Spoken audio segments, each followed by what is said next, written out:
Welcome. Today, I want to talk to the person that everyone leans on. If that's not you, you know that person. Please send them this video. But if you don't have the time to take care of yourself because all your days are overly filled with responsibilities, you are the one I want to talk to. I'm going to show you how to prioritize your personal growth in a way that fits a real, busy Christian life. Most people listening to this are not lazy, unmotivated, or spiritually indifferent. You're hardworking, carry real responsibilities, you serve in church, family, and community, but under the surface, you may feel emotionally or physically drained, spiritually dry, or on autopilot. Perhaps you know that there's a gap between the life you're living and the life you sense God is calling you toward. The world urges you to be well, but rarely shows you how to pursue wholeness in a realistic way. So you try tips, memes, quick fixes, but you still feel stuck. The problem is that you're trying to grow without a framework and without a rhythm that fits your actual season of life. Many Christians believe it's selfish to focus on yourself.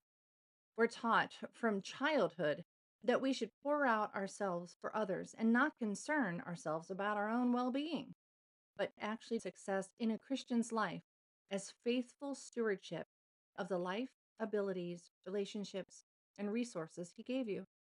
That means emotional and mental health are not luxuries, they're part of faithful stewardship.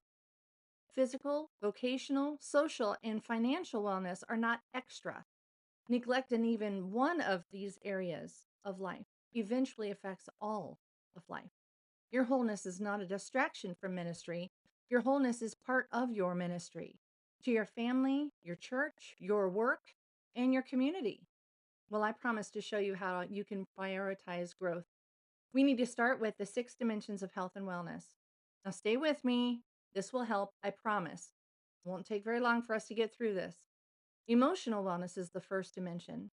It is learning to recognize and name the emotions that you feel to cultivate resilience and healthier relationships with God and people. Second one is mental habits. That's thought patterns, mindset, and the science of habit formation. Third is physical health. It's nutrition, movement, medical self care, and listening to your body. Fourth is vocational wellness, how your gifts, strengths, and calling are expressed in work, whether it's paid or unpaid. Then social wellness, the quality of your relationships, the boundaries, belonging, and support systems that you have. Finally, financial wellness. It's not just about managing money, but also about generosity, contentment, overconsumption, and the money scripts that you've adopted.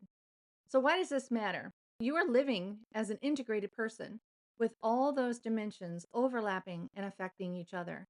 And any neglected dimension will eventually show up in the others. You need a holistic view and then a wise sequence of steps to follow. That's what the 8 steps give you. First, step number 1, you begin within. This is the foundation of self awareness. You need to get honest about where you are, who you are, and what you value. You assess your current stage of growth in your 6 dimensions so you're not acting without direction. Step 2, solid footing. You need to build a firm foundation of beliefs, goals, and next steps so you can define success in your life, rooted in your calling and stewarding that calling instead of comparing yourself to others.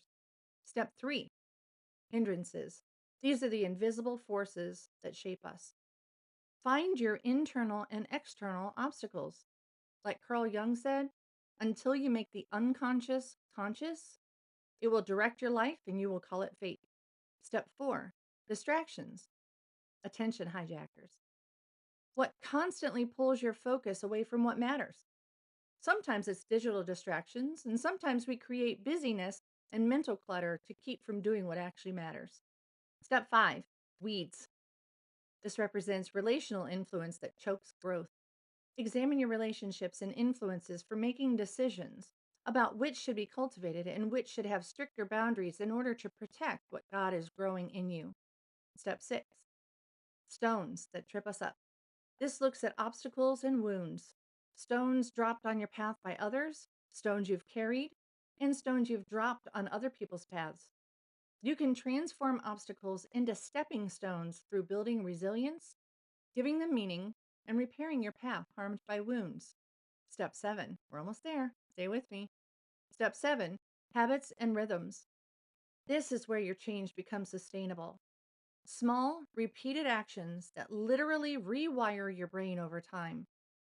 You build daily sustenance, adaptive tools, and generative practices so you don't attempt living on willpower alone. Finally, we have step 8. That's the power of community, building your support network. A well constructed and an intentional community is imperative for sustained transformation. Accountability, mentoring, and shared rhythms are not optional, but core to long term growth. These are not 8 random ideas.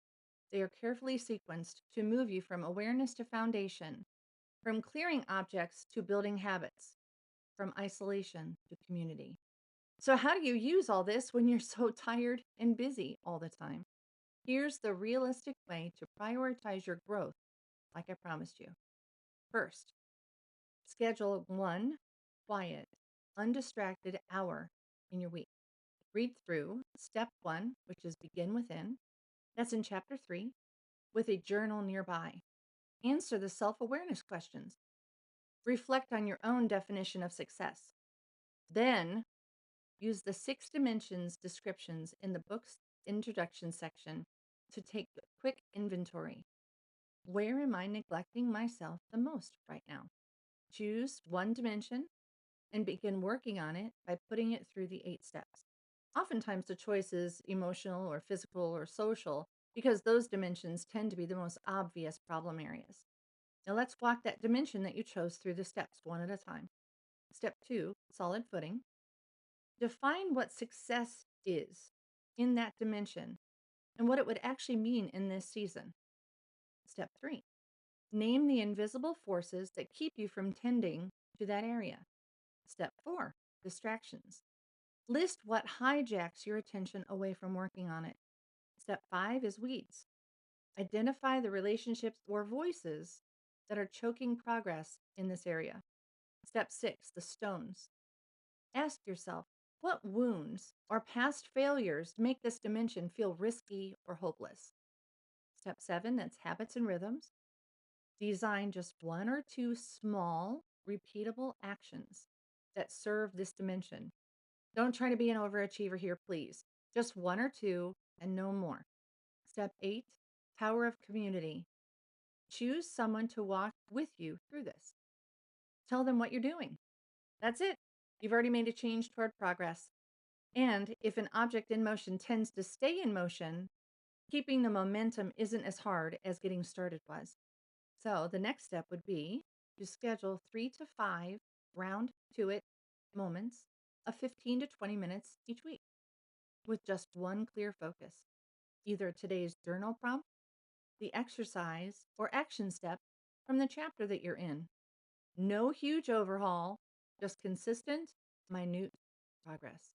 Once you see how this is changing your life for the better, add community as soon as possible to make it stick. Don't try to prioritize growth isolated. Start or join a Going Beyond group.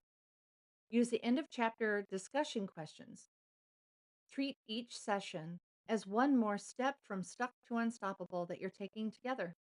The more relational your growth is, the easier it is to keep it prioritized when life gets chaotic.